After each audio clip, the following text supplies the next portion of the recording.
Hey, what's going on everybody, it's DansSP here, and this is going to be a full tutorial on how I make my thumbnails, and it's going to tell you guys exactly how you can make thumbnails like me. I start out with this template, which I will leave in the description. First step I take is I get a screenshot, and this is just one of my clips that I've hit, so yeah, I gotta go to properties, disable resample, maintain aspect ratio, and you have to make sure that it's on best full so that you'll get the full quality screenshot. And then frame by frame I go see which screenshot I want, and I kind of want a screenshot of my hand throwing the TK. So I think I'm gonna get this screenshot right here, so I just press that little picture button, save it to my desktop, and yeah, I can exit out of Sony Vegas. I just use it to get my screenshots basically. And then I go to file, open, desktop, and I get the image into my Photoshop basically. So once I do that, you gotta scale it down, make sure it's the right size for the template. And alright, so now it's in the template, and for right now I'm going to take away this little lighting layer so that I can cut out the hand throwing the TK in the screenshot. So I'm gonna go to about 400% and I'm gonna speed it up while I cut out this hand.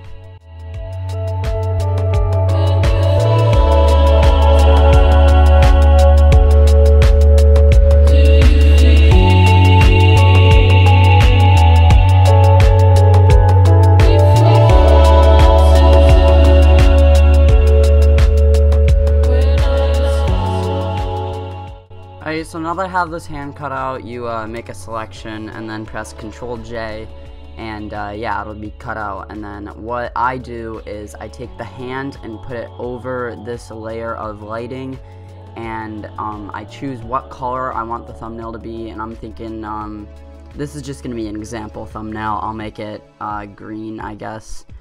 And yeah, I take that out, and then I put this to 40%. And I take this green layer and I put it to whatever looks nice. I'll try 60%. I think that looks pretty nice, just 60%. And then the hand is obviously going to be over that layer, and I just put a little drop shadow on it just to, you know, make it stand out a little bit, make it look clean. And yeah, we've got basically the background done, and then I make my text. And for this thumbnail, I guess I can make it just example, and then I make two sets of text. I put this, center it out, and then I make the first set of text Ubuntu Bold. It's a font that I have. I actually kind of overused it a bit. I use it for a lot of things. And yeah, it's a really good font, good for AVIs and stuff like that. So I use Ubuntu Bold, and then I'll make another set of text, and I make the second set of text, the one that I generally put color onto, and I make that Feast of Flesh BB italic, and I put this to about 70 because the font is just generally close together. You don't have to really put apart the width between the text and stuff like that. And I turn up the font a little bit, so I'm gonna say 230. And then yeah, I've got this text done. Now I just need to add layer styles, and in my thumbnail pack I have all sorts of layer styles. I start out with the bottom one for the Ubuntu Bold text, and I put on a gray layer style, and then the text that has the Feast of Flesh, I put on whatever color is in the thumbnail. So I've got orange, turquoise, blue, blue light, gold, green, and I'm going to use green because that's the color of the thumbnail.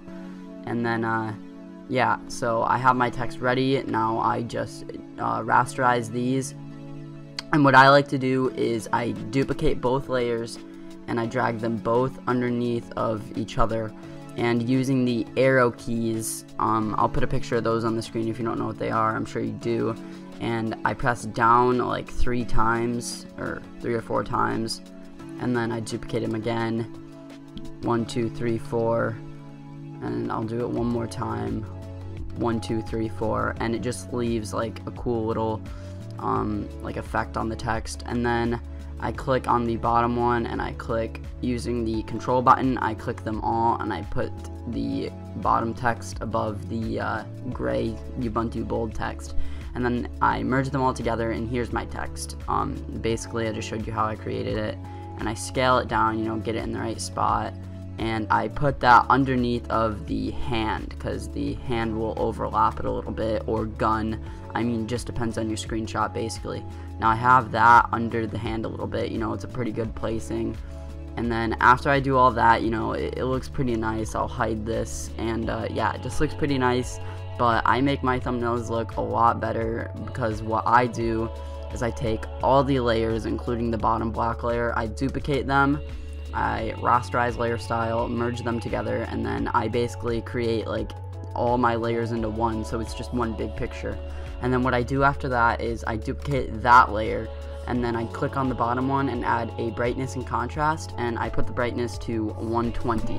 And then basically I've got these, and you know, like the brightness in between them. And then I take an eraser tool, and this is basically the hold on, my computer's lagging a little bit. This is the one that I use for basically like all of my spots, and mainly on the green spots I take this eraser brush that's like a paint splatter, and I just put a little abstract onto the whole entire thumbnail itself, you know, all those paint splatters, and they look lighter because of this brightness and contrast. It just makes them look brighter. And then I merge all these 3 layers together, and once I merge them, I duplicate them again, and I add a high pass filter. And what the high pass does, it makes the colors stick out, I guess. I don't really know. You guys can see it. You know, you see the difference. It really does make one though.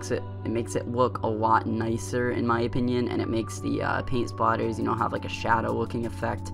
So yeah, I add high pass, I merge them together, and what I like to do is take I don't know what it's called, the rectangular marquee tool, and I make a little rectangle, and then I press Control and I make another one, and then still holding Control I make like a few of these little rectangles, maybe 4 or so like long, and then I press Control J and I have this layer of like these cut out little rectangles, and I, again using the arrow pad, move them over 1 or 2 pixels for like a little twitch effect, I guess. And then I merge those together and I have my entire thumbnail. Now all I really do after that is duplicate it again, and I add on an RGB twitch. I don't really know what color I'm going to use. You just gotta kind of play around with them, see what looks best. I'm thinking this color for this little thumbnail, even though I'm not going to be using it, it's just an example. And then I merge those together, and I take layer 3, copy 3, and I put it over all of it because it adds like a even cleaner effect on the little outline drop shadow type looking thing. And then yeah, that's basically my entire thumbnail. That's how I create my whole thumbnails and stuff like that. And as you can see, it looks pretty nice, and I tried to go through all the steps pretty quickly. I'll try to explain them a little bit more thorough in a text document that I'll leave in the description. But yeah, that's basically how I make my thumbnails, and I hope this did help you guys out. If you're looking to make thumbnails, you can just watch this tutorial and learn how to make a really nice looking thumbnail, and it's really not even that hard because I explained every little detail to you. So yeah, that's gonna be it for today's video. It's my first tutorial on my channel, so I don't know how it's gonna do, but yeah, I just hope I helped some of you out. If you guys did enjoy, make sure to leave a like, subscribe if you're new, and yeah, that's about it. It's been Dan. I'm out. Peace.